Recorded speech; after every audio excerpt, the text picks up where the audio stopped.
Let f from 2 to infinity to r be the function defined by f of x equals to x square minus 4x plus 5. Then the range of f is x square minus 4x plus 5 ಅಂತ function ಕೊಟ್ಟಿದ್ದಾರೆ. ಅದರ range find ಮಾಡಬೇಕು.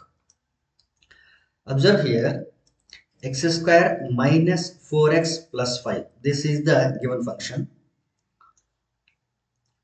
This can be written as x square minus 4x 5 ಅನ್ನ 4 plus 1 ಅಂತ separate ಮಾಡ್ಕೊಳ್ತೀವಿ. It is nothing but x square minus 4x plus 4. This is nothing but x minus 2 whole square. ಈ x square minus 4x plus 4 ಅನ್ನೋದು x minus 2 whole square form ಇದೆ. ಇದು plus 1 as it is. ಈಗ ನೋಡಿ, we know that x minus 2 whole square will be greater than or equal to 0. Always. ಇಲ್ಲಿ 2 to infinity ಅಂತ ಹೇಳಿದ್ರಿಂದ ಒಂದು ವೇಳೆ 2 ಆಯಿತು ಅಂತಂದ್ರೆ 2 minus 2 0, 0 square is 0. ಇಲ್ಲ 2 ಗಿಂತ ಜಾಸ್ತಿ ವ್ಯಾಲ್ಯೂ ತಗೊಂಡಿರ್ತಂದ್ರೆ ಪಾಸಿಟಿವ್ ಬರುತ್ತೆ. ಸೊ ಸ್ಕ್ವೇರ್ ಟರ್ಮ್ ಇರೋದ್ರಿಂದ it will be positive or equal to 0. But ನಮ್ಗೆ ಬೇಕಾಗಿರೋದು ಎಕ್ಸ್ ಮೈನಸ್ 2 ಹೋಲ್ ಸ್ಕ್ವೇರ್ ಜೊತೆಗೆ ಪ್ಲಸ್ 1 ಬೇಕು. So adding 1 on both side. X minus 2 whole square plus 1 greater than or equal to 0 plus 1 is nothing but 1. This expression is nothing but f of x. ಇದೇನಿದು? ಇದು f of x. ಇದು ಕೂಡ f of x. Therefore f of x is greater than or equal to 1. f of x ಅಂದ್ರೇನೆ range. Therefore ಇದನ್ನ interval form ಅಲ್ಲಿ ಬರೆದ್ರೆ 1 to infinity equal ಇರೋದ್ರಿಂದ closed interval ಹಾಕಬೇಕು. 1 ಗಿಂತ ದೊಡ್ಡದಾಗಿರ್ತಕ್ಕಂಥ ಎಲ್ಲ ರಿಯಲ್ ನಂಬರ್ಸ್ ಅಂತ ಅರ್ಥ. Therefore closed interval 1 to infinity. Option B correct. 2020 ನಲ್ಲಿ ಕೇಳಿದಂತ question. Domain of f of x equals to x divided by 1 minus mod x ಅಂತ ಇದೆ. ಡೊಮೈನ್ ಅಂತಂದ್ರೆ all possible values of x. Numerator ಅಲ್ಲಿ ಏನು problem ಇಲ್ಲ. ನ್ಯೂಮರೇಟರ್ ಅಲ್ಲಿ ಇರ್ತಕ್ಕಂಥ x ಎಲ್ಲಾ ಪಾಸಿಬಲ್ ರಿಯಲ್ ನಂಬರ್ಸ್ ಅನ್ನು ತಗೊಳ್ಬಹುದು. ಆದ್ರೆ ಡಿನಾಮಿನೇಟರ್ ಅಲ್ಲಿ 1 minus mod x should not be equal to 0. 1 minus mod x 0 equal ಆಗಬಾರ್ದು. ಇದರ ಅರ್ಥ ಮೈನಸ್ mod x ಆಗುತ್ತೆ ತಗೊಂಡ್ರೆ ಪ್ಲಸ್ mod x ಆಗುತ್ತೆ. mod x should not be equal to 1. mod x 1 ಗೆ ಈಕ್ವಲ್ ಆಗಬಾರ್ದು ಅಂತಂದ್ರೆ x ಏನೇನು ಆಗಬಾರ್ದು ಅಂತಂದ್ರೆ x should not be equal to 1, x should not be equal to minus 1. Plus 1 ಆದಾಗಲೂ 1 ಬರುತ್ತೆ, ಮೈನಸ್ 1 ಆದಾಗಲೂ 1 ಬರುತ್ತೆ. therefore 1 ಮತ್ತು ಮೈನಸ್ 1 ಬಿಟ್ಟು ಬೇರೆ ಎಲ್ಲಾ ವ್ಯಾಲ್ಯೂಸ್ ಗಳು ಕೂಡ ಎಕ್ಸ್ ತಗೊಳ್ಬಹುದು. 1 ಬಂದ್ರೆ ಡಿನಾಮಿನೇಟರ್ 0 ಆಗುತ್ತೆ, ಮೈನಸ್ 1 ಬಂದ್ರೂ ಕೂಡ ಮಾಡ್ ಒಳಗಡೆ ಇರೋದ್ರಿಂದ ಪ್ಲಸ್ 1 ಆಗುತ್ತೆ, 1 ಮೈನಸ್ 1 0 ಆಗುತ್ತೆ. therefore 1 ಮತ್ತು ಮೈನಸ್ 1 ಡೊಮೈನ್ ಒಳಗಡೆ ಬರೋ ಹಾಗಿಲ್ಲ. therefore domain of the given function is R minus. ಈ ಮೈನಸ್ 1 ಮತ್ತು 1 ಅನ್ನ ರಿಮೂವ್ ಮಾಡಿದ್ದೀವಿ. ಸೊ ಯಾವುದು ಅಂತಂದ್ರೆ ಆಪ್ಷನ್ ಡಿ ಕರೆಕ್ಟ್. ಈ ಆಪ್ಷನ್ ಎ ನಲ್ಲಿ ಇಂಟರ್ವಲ್ ಅನ್ನೇ ತೆಗೆದಿದ್ದಾರೆ. ಇಂಟರ್ವಲ್ ಅಲ್ಲ ನಾವು ತೆಗಿಬೇಕಾಗಿರೋದು ಬರೀ ಎರಡೇ ಎರಡು ಎಲಿಮೆಂಟ್ ಗಳನ್ನು ತೆಗಿಬೇಕು. 1 ತೆಗಿಬೇಕು ಮತ್ತು ಮೈನಸ್ 1 ತೆಗಿಬೇಕು. So option D. Next question. F from R to R defined by F of X equals to 3 branch ಗಳಿದೆ. 2x when x is greater than 3, x square when x lies in between 1 and 3 and x can be equal to 3, and 3x when x is less than or equal to 1. Then we have to find the value of f of minus 2 plus f of 3 plus f of 4. ಇದನ್ನ ಎರಡು ಸಾರಿ ಕೇಳಿದರೆ 21 ನಲ್ಲಿ ಮತ್ತು 22 ನಲ್ಲಿ. Okay, ಈಗ F of minus 2 plus F of 3 plus F of 4. F of minus 2 ಅಂತಂದ್ರೆ minus 2 ಯಾವ branch ಅಲ್ಲಿ ಬರುತ್ತೆ ನೋಡ್ಬೇಕು. ಮೈನಸ್ 2 ಎಲ್ಲಿರುತ್ತೆ ಅಂತಂದ್ರೆ ನೋಡಿ, ಎಫ್ ಆಫ್ ಮೈನಸ್ ಇದು ಎಕ್ಸ್, ಇದು ಎಕ್ಸ್ ವ್ಯಾಲ್ಯೂ ನೋಡಿ ಬ್ರಾಂಚ್ ನ ಸೆಲೆಕ್ಟ್ ಮಾಡಬೇಕು. ಇಲ್ಲಿ ಎಕ್ಸ್ ವ್ಯಾಲ್ಯೂ ಏನಿದೆ ಅಂತಂದ್ರೆ ಮೈನಸ್ 2 ಇದೆ. ಮೈನಸ್ 2 ಬರಬೇಕು ಅಂತಂದ್ರೆ that is less than or equal to 1. Minus 2 is less than or equal to 1. ಈ ಬ್ರಾಂಚ್ ನ ನಾವು ಸೆಲೆಕ್ಟ್ ಮಾಡಬೇಕು. ಈ ಬ್ರಾಂಚ್ ಸೆಲೆಕ್ಟ್ ಮಾಡಬೇಕು. ಸೊ ಮೈನಸ್ 2 ನ ಎಲ್ಲಿ ಹಾಕಬೇಕು ಅಂತಂದ್ರೆ ಇಲ್ಲಿ ಹಾಕಬೇಕು. therefore 3 into minus 2 plus f of 3. x equal to 3 ಎಲ್ಲಿದೆ ಅಂತಂದ್ರೆ ಇಲ್ಲಿದೆ. x equal to 3 ಇಲ್ಲಿದೆ. So we have to select this branch. So x ಅನ್ನ ಈ ಬ್ರಾಂಚ್ ಅಲ್ಲಿ ಹಾಕಬೇಕು. 3 ಸ್ಕ್ವೇರ್ ಆಗುತ್ತೆ. x ನಲ್ಲಿ ಹಾಕಿದ್ರೆ 3 square plus f of 4. 4 is greater than 3. X is greater than 3 ಇದೆ ನೋಡ್ರಿ, 4 is greater than 3. ಸೊ ಈ ಬ್ರಾಂಚ್ ಸೆಲೆಕ್ಟ್ ಮಾಡಬೇಕು. ಅಂದ್ರೆ x ಪ್ಲೇಸ್ ಅಲ್ಲಿ 4 ಇಲ್ಲಿ ಹಾಕಬೇಕು. 2 into 4. ಸಿಂಪ್ಲಿಫೈ ಮಾಡೋಣ. It is equal to plus into minus minus 3 2s are 6 plus 3 3s are 9 means 3 square plus 2 4s are 8. It is equal to minus 6 plus 9 3 plus 8. 3 plus 8 ಅಂದ್ರೆ 11. So option D correct. Next question. Domain of the function f of x equal to 1 divided by square root of. ಇಲ್ಲಿ question ಮತ್ತು options ಸ್ವಲ್ಪ ತಪ್ಪಾಗಿ print ಆಗಿದೆ. Actually question ಏನಾಗಬೇಕು ಅಂತಂದ್ರೆ f of x equals to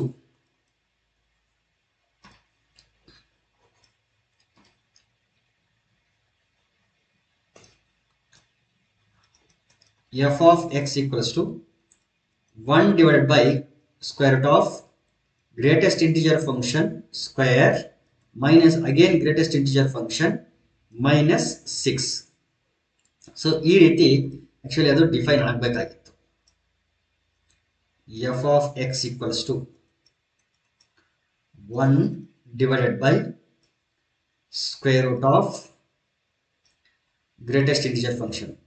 square ಅನ್ನೋದು ಇಲ್ಲಿ ಒಳಗಡೆ ಬಂದಿದೆ. ಆಕ್ಚುಲಿ ಅದೇನು ಬರಬೇಕು ಅಂದ್ರೆ ಕಂಪ್ಲೀಟ್ ಆಗಿ ಹೊರಗಡೆ ಬರಬೇಕು. ಆಪ್ಷನ್ಸ್ ಕೂಡ ತಪ್ಪಾಗಿ ಪ್ರಿಂಟ್ ಆಗಿದೆ. ಇಲ್ಲಿ ಆಪ್ಷನ್ಸ್ ಏನಿದೆ ಅಂತಂದ್ರೆ ನೋಡಿ, ಮೈನಸ್ ಇನ್ಫಿನಿಟಿ ಕಡೆ ಮತ್ತೆ ಇನ್ಫಿನಿಟಿ ಕಡೆ ಇಲ್ಲಿ ಕ್ಲೋಸ್ಡ್ ಬ್ರಾಕೆಟ್ ಹಾಕಿಬಿಟ್ಟಾರೆ. ಸೊ ಈ ರೀತಿ ಯಾವುದೇ ಕಾರಣಕ್ಕೂ ಕ್ಲೋಸ್ಡ್ ಇಂಟರ್ವಲ್ ಇರಲ್ಲ. ಸೊ ಈ ರೀತಿ ಕ್ಲೋಸ್ಡ್ ಇಂಟರ್ವಲ್ ಹಾಕಿದ್ರು ಅಂದ್ರೆ 4 ಆಪ್ಷನ್ಸ್ ರಾಂಗ್ ಆಗಿಬಿಡ್ತದೆ. ಹಾಗಾಗಿ ಆಪ್ಷನ್ಸ್ ಕೂಡ ಸ್ವಲ್ಪ ತಪ್ಪಾಗಿದೆ. ಪ್ರಾಬ್ಲಮ್ ಇಲ್ಲ, ಕ್ವಶನ್ ಇಲ್ಲಿ ನಾನೇನು ಬರ್ಕೊಂಡಿದ್ದೀನಿ ಅದೇ ಅಂತ ಅಂದ್ಕೊಂಡು ಸಾಲ್ವ್ ಮಾಡೋಣ. ಏನಿದೆ, greatest integer function x square minus greatest integer function x minus 6 ಅಂತ ಇದೆ. ಡಿನಾಮಿನೇಟರ್ ಇದೆ, ಹಾಗಾಗಿ it should not be equal to 0. Root ಒಳಗಡೆ ಇರೋದ್ರಿಂದ it should be greater than 0. ಅಂದ್ರೆ ದಿಸ್ ಟರ್ಮ್ ಇಲ್ಲೇನು ಬರೀತಿದ್ದೀನಿ, this term should be greater than 0. Root ಒಳಗಡೆ ಇದ್ರೆ greater than or equal to 0 ಅಂತ ಬರೀತಿದ್ವಿ. ಡಿನಾಮಿನೇಟರ್ ಇರೋದ್ರಿಂದ ಈಕ್ವಲ್ ಟು 0 ಬರೆಯಂಗಿಲ್ಲ. ರೂಟ್ ಒಳಗಡೆ ಇರೋದ್ರಿಂದ ಗ್ರೇಟರ್ ದ್ಯಾನ್ 0. ಈಗ ಇದನ್ನ ಏನ್ ಮಾಡ್ತೀನಿ ಅಂತಂದ್ರೆ ಒಂದು ಹೊಸ ವೇರಿಯೇಬಲ್ ಗೆ ರಿಪ್ಲೇಸ್ ಮಾಡ್ತೀನಿ. ಯಾವ ವೇರಿಯೇಬಲ್ ಅಂತಂದ್ರೆ let this B replace by T. T ಇಂದ ರಿಪ್ಲೇಸ್ ಮಾಡಿದ್ರೆ ಇದನ್ನ T square minus T minus 6 greater than 0 ಅಂತ ಬರೀಬೇಕು. ಒಂದು ಕ್ವಾಡ್ರಾಟಿಕ್ ಫಾರ್ಮಿಗೆ ಬಂತು. ಕ್ವಾಡ್ರಾಟಿಕ್ ಫಾರ್ಮು ಪ್ರಾಡಕ್ಟ್ 6 ಬರಬೇಕು, ಅಂದ್ರೆ ಮೈನಸ್ 6 ಬರಬೇಕು. ಅಡಿಷನ್ ಅಥವಾ ಸಬ್ಟ್ರಾಕ್ಷನ್ ಮಾಡಿದ್ರೆ -1 ಬರಬೇಕು. -3 ಪ್ಲಸ್ 2 ಮಾಡಿ -6 ಬರುತ್ತೆ. ಮಲ್ಟಿಪ್ಲೈ ಮಾಡಿದ್ರೆ ಆಡ್ ಮಾಡಿದ್ರೆ -1 ಬರುತ್ತೆ. ಟಿ ಸ್ಕ್ವೇರ್ ಮೈನಸ್ ಟಿ ನಾನು -3t ಪ್ಲಸ್ 2t ಅಂತ ಬರೀತೀನಿ. -6 ಗ್ರೇಟರ್ ದ್ಯಾನ್ 0. ಈಗ ಈ ಎರಡರಿಂದ ಟಿ ಕಾಮನ್ ತೆಗಿರಿ, ಟಿ -3. ಈ ಎರಡರಿಂದ 2 ಕಾಮನ್ ತೆಗಿರಿ, again we get t -3 greater than 0. ಮತ್ತೊಮ್ಮೆ ಟಿ ಕಾಮನ್ ಬಂದ್ರೆ ಇನ್ನೊಂದು ಬ್ರಾಕೆಟ್ ಅಲ್ಲಿ t plus 2 and it is greater than 0. Okay,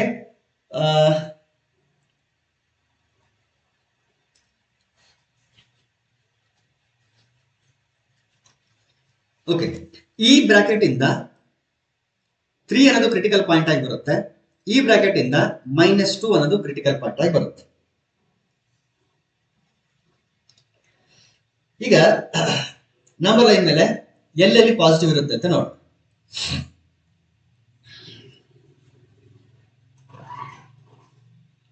ಇದು ನಂಬರ್ ಲೈನ್ ಅಂದ್ರೆ ಇಲ್ಲಿ -2, ಇದು 3 ಅಂತ ಅನ್ಕೊಂಡ್ರೆ ವೇವಿಕರ್ ಮೆಥಡ್ ಹಾಕ್ತಿದ್ದೀನಿ. Plus minus plus greater than 0 ಅಂತಂದ್ರೆ ನನಗೆ ಪಾಸಿಟಿವ್ ವ್ಯಾಲ್ಯೂ ಬೇಕು. ಸೊ -∞ ಟು -2 ಓಪನ್ ಇಂಟರ್ವಲ್, ಯಾಕಂದ್ರೆ ಸ್ಟ್ರಿಕ್ಟ್ಲಿ ಗ್ರೇಟರ್ ದ್ಯಾನ್ ಇರೋದ್ರಿಂದ ಇಲ್ಲಿ 3 to infinity union 3 to infinity. ಇದೇನು ಅಂತಂದ್ರೆ ಇದು ಟಿ ಬಿಲಾಂಗ್ಸ್ ಟು, ಇದೇನಿದು ಟಿ.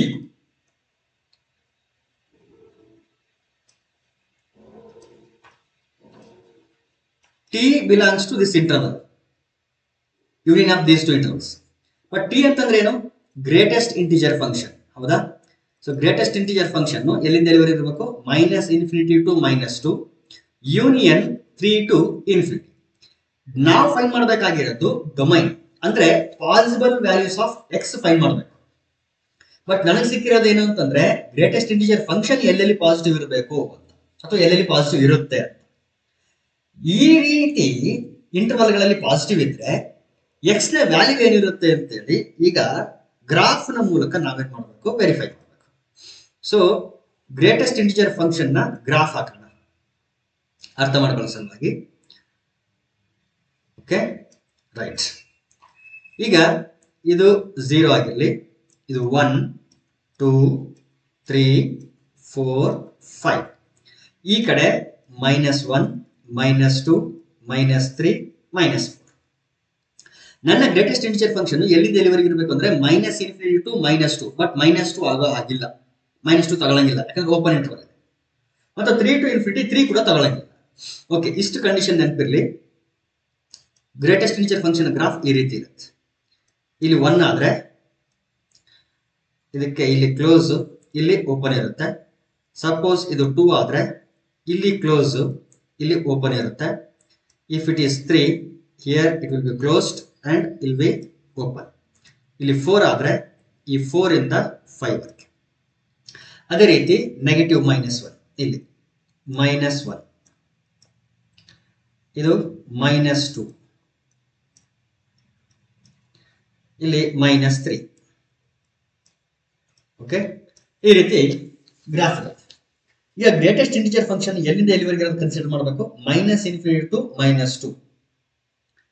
-2 ಏನಿದೆ ಅದನ್ನ ತಗೊಳ್ಬಾರ್ದು, -2 ಗಿಂತ ಕಡಿಮೆ ಇರ್ತಕ್ಕಂಥದ್ದು ತಗೋಬೇಕು. ಇಲ್ಲಿ -4 ಇರ್ತದೆ.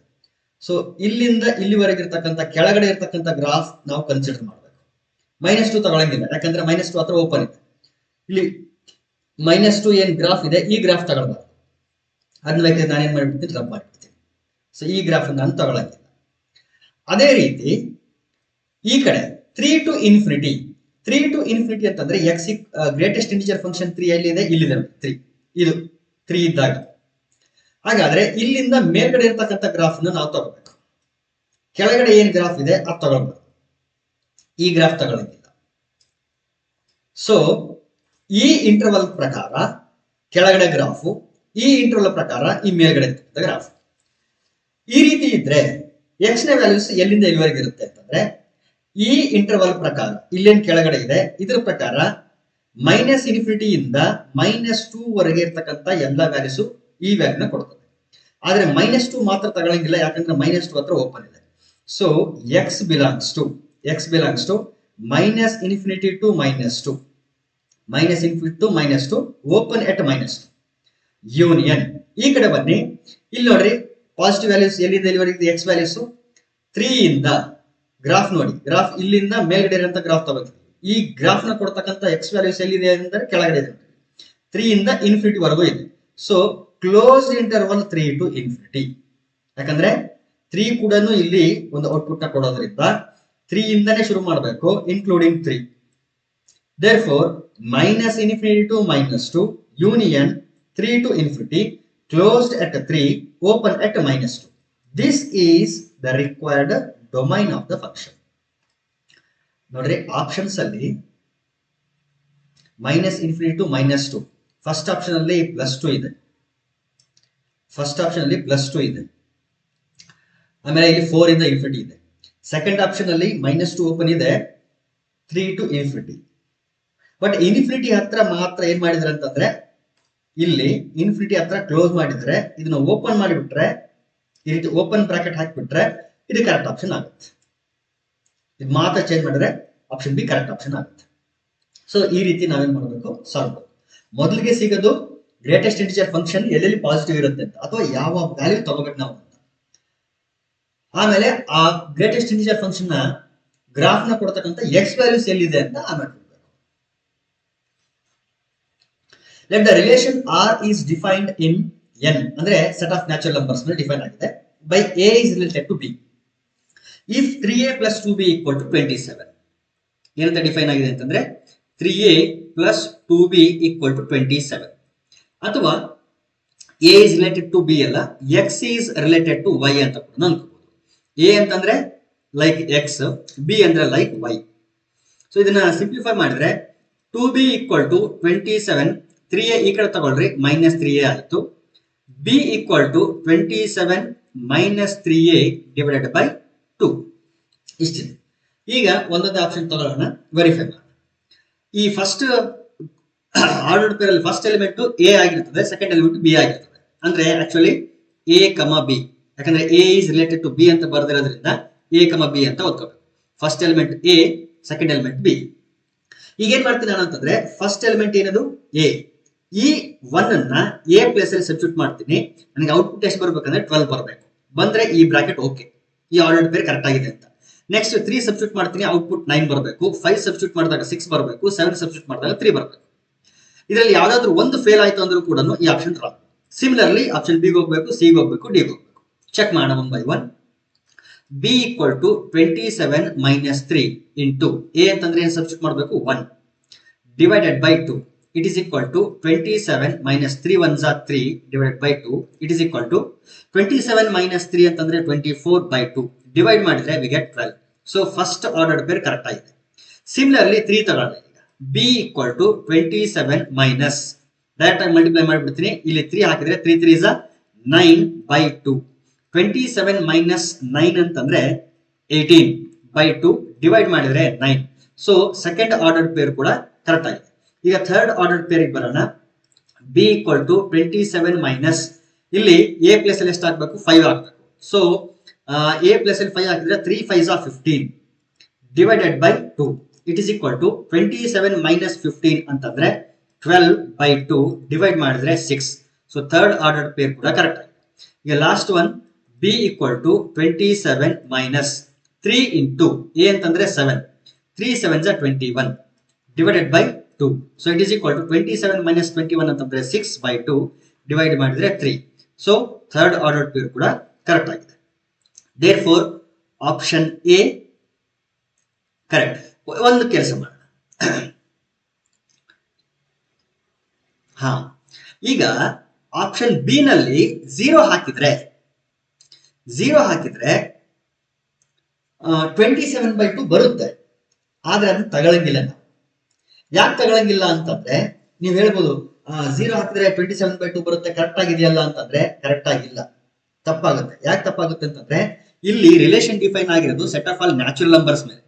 ಹಾಗಾಗಿ ಈ ಈಕ್ವೇಶನ್ ಹೋಲ್ಡ್ ಆಗ್ಬಹುದು, ಆದ್ರೆ ಈ ಇನ್ಪುಟ್ ವ್ಯಾಲ್ಯೂ ತಗೊಳಂಗಿಲ್ಲ ನಾವು. ಮತ್ತೆ ಇವನ್ ಔಟ್ಪುಟ್ ವ್ಯಾಲ್ಯೂ ಕೂಡ ತಗೊಳಂಗಿಲ್ಲ, ಯಾಕಂದ್ರೆ ಎ ಮತ್ತು ಬಿ ಎರಡು ಕೂಡ ನ್ಯಾಚುರಲ್ ನಂಬರ್ಸ್ ಆಗಿರ್ಬೇಕು. ಸೊ ಆಪ್ಷನ್ ಬಿ ರಾಂಗ್ ಆಗ್ತದೆ. ಸಿಮಿಲರ್ಲಿ ಇಲ್ಲಿ ಔಟ್ಪುಟ್ 0 ಬರೋದ್ರಿಂದ ಸಿ ಕೂಡ ರಾಂಗ್ ಆಗುತ್ತೆ. ಸೊ ಆಪ್ಷನ್ ಎ ಕರೆಕ್ಟ್, ಯಾಕಂದ್ರೆ ಎಲ್ಲ ಎಲಿಮೆಂಟ್ಸ್ ಕರೆಕ್ಟ್ ಆಗಿ ಹೋಲ್ಡ್ ಆಗಿದೆ. 3 ಹಾಕಿದ್ರೆ 9 ಬರಬೇಕು, ಇಲ್ಲಿ 3 ಹಾಕಿದ್ರೆ 7 ಬರುತ್ತೆ ಅಂತ ಹೇಳಿದಾನೆ ಇಲ್ಲಿ. So option D also wrong. Option A correct. Next question, if A equal to 1 2 3 up to 10, then the number of subsets of A containing only odd numbers. Only odd numbers ಬೇಕಾಗಿರೋದ್ರಿಂದ ನಾನು ಬರೀ ಆಡ್ ನಂಬರ್ಗಳು ಮಾತ್ರ ಇರೋಂಥ set ನ ಹೊರಗಡೆ ತಗೊಂಡ್ಬಿಡ್ತೀನಿ. ಇಲ್ಲಿ add numbers ಮಾತ್ರ ಇರೋದು ಅಂತಂದ್ರೆ 1 3 5 7 9. ಸೊ ಎಷ್ಟು ಎಲಿಮೆಂಟ್ಸ್ ಇದೆ? 5 ಎಲಿಮೆಂಟ್ಸ್ ಇದೆ. ಟೋಟಲ್ ನಂಬರ್ ಆಫ್ ಸಬ್ಸೆಟ್ಸ್, ಈ 5 ಎಲಿಮೆಂಟ್ ಗಳನ್ನ ಯೂಸ್ ಮಾಡಿ ಎಷ್ಟು ಡಿಫರೆಂಟ್ ಸಬ್ಸೆಟ್ ಗಳನ್ನ ಬರೀಬಹುದು ಅಂತಂದ್ರೆ 2 to the power of 5 subsets ನ ಬರೀಬಹುದು. ಯಾಕಂದ್ರೆ 5 ಎಲಿಮೆಂಟ್ಸ್ ಇರೋದ್ರಿಂದ 2 to the power of 5. 2 to the power of 5 is nothing but 32. ಆದ್ರೆ ಈ ಸಬ್ಸೆಟ್ ಗಳಲ್ಲಿ ಒಂದು ಸಬ್ಸೆಟ್ ಯಾವ್ದಾಗಿರುತ್ತೆ ಅಂತಂದ್ರೆ ಎಂಟಿ ಸೆಟ್ ಕೂಡ ಸೇರ್ಕೊಂಡಿರ್ತದೆ. ಆದ್ರೆ ಎಂಟಿ ಸೆಟ್ ಅಲ್ಲಿ ಯಾವುದೇ ಆಡ್ ನಂಬರ್ ಇರೋದಿಲ್ಲ. ಇಲ್ಲಿರ್ತಕ್ಕಂಥ ಯಾವುದೇ ಎಲಿಮೆಂಟ್ ಎಂಟಿ ಸೆಟ್ ಅಲ್ಲಿ ಇರೋದಿಲ್ಲ. ನಮ್ಗೆ ಬೇಕಾಗಿರೋದು containing only odd numbers. So add numbers ಮಾತ್ರ ಇರಬೇಕು. ಎಂಟಿ ಸೆಟ್ ಅಲ್ಲಿ ಯಾವುದೇ ಎಲಿಮೆಂಟ್ ಇರೋದಿಲ್ಲ. ಹಾಗಾಗಿ ಆ ಸೆಟ್ ಅನ್ನ ನಾವು ತೆಗೆದಾಕ್ಬೇಕು, -1 ಮಾಡಿ. ಸೊ 32 - 1 ಮಾಡಿದ್ರೆ 31. So option A correct.